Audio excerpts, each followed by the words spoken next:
A short sketch of the Talmuds. The Hebrew word lamed signifies to teach, and to teach by example. The word example is always understood. To teach, this is what is meant by tradition. It means that the child learns from its father. From this word we get the word Talmud.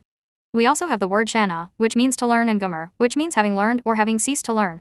The Talmuds are written on parchment or papyrus. The scroll is about 20 inches wide and wound around a roller. From these Talmuds there have been many books written by the Jewish rabbis. The most important is the Mishnah. Its name indicates what it is: the law. It contains the laws of all nations, or a part of the laws of the various nations of the earth, such as the Jewish Sanhedrin thought were compatible with the laws of God. Its principal teachings are what we would call the moral law of God, that is to say, anything is right if God says it is right, and this is the only reason why it is right.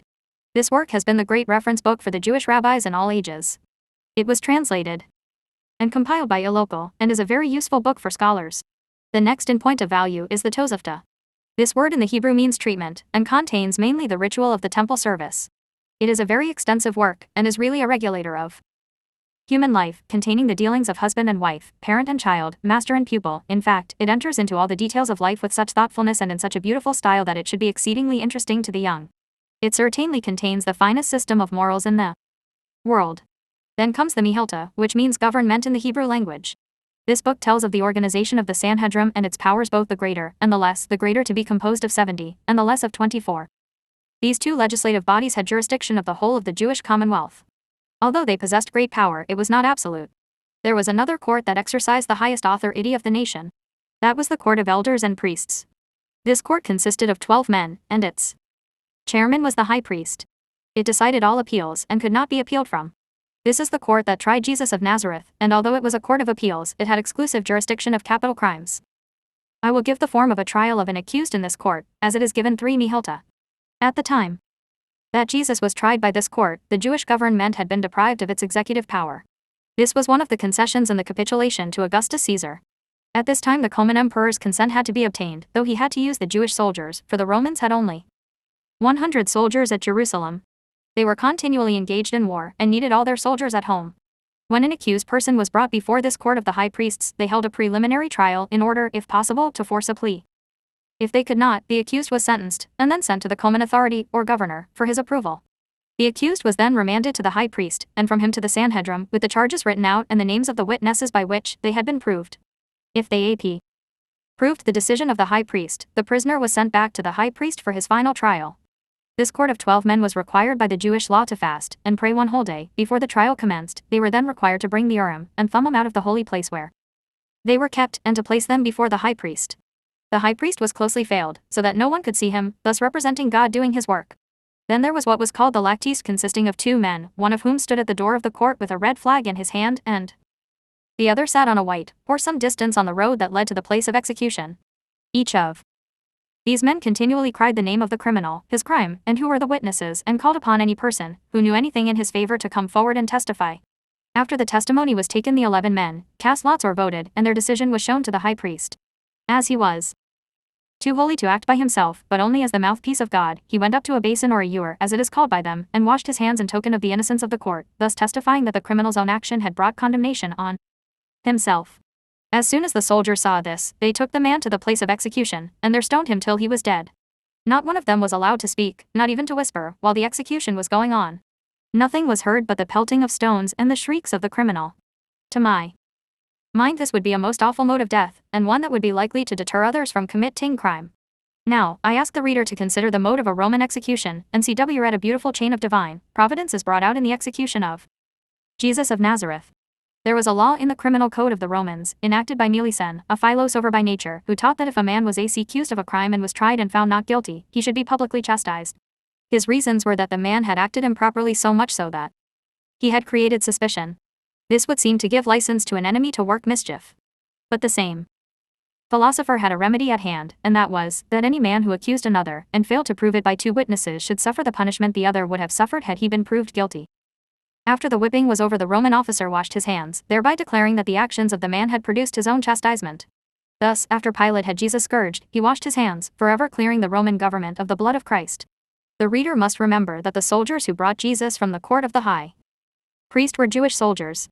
They were acquainted with the Jewish custom of washing the hands to condemn. Hence, when they saw Pilate wash his hands, they took it for granted that Jesus was to die.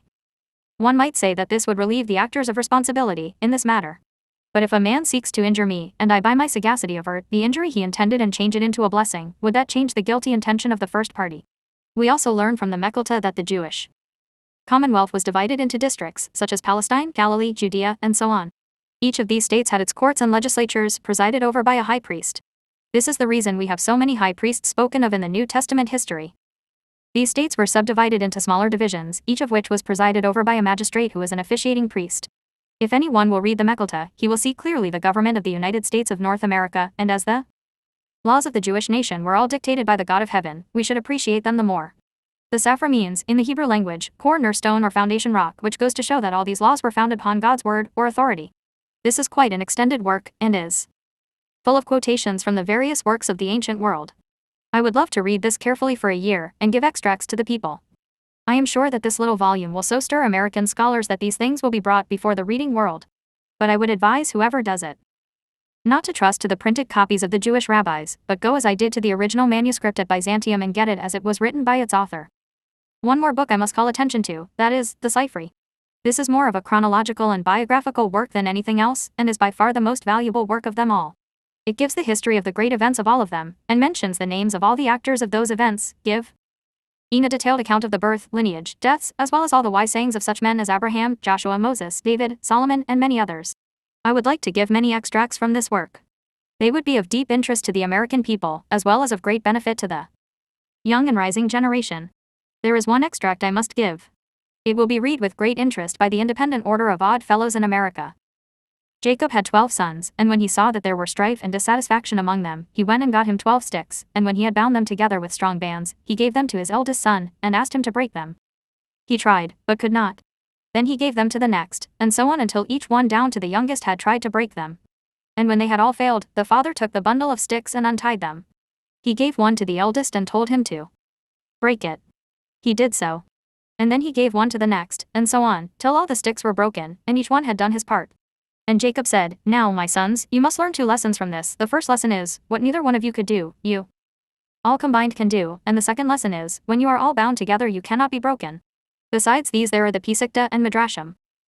These are all full of interesting items, sermons and extracts of sermons, and wise sayings of great men of all ages, the decisions of the great Sanhedrin on points of law and doctrine, and many other questions of great importance, and would be of deep interest to the readers of this day.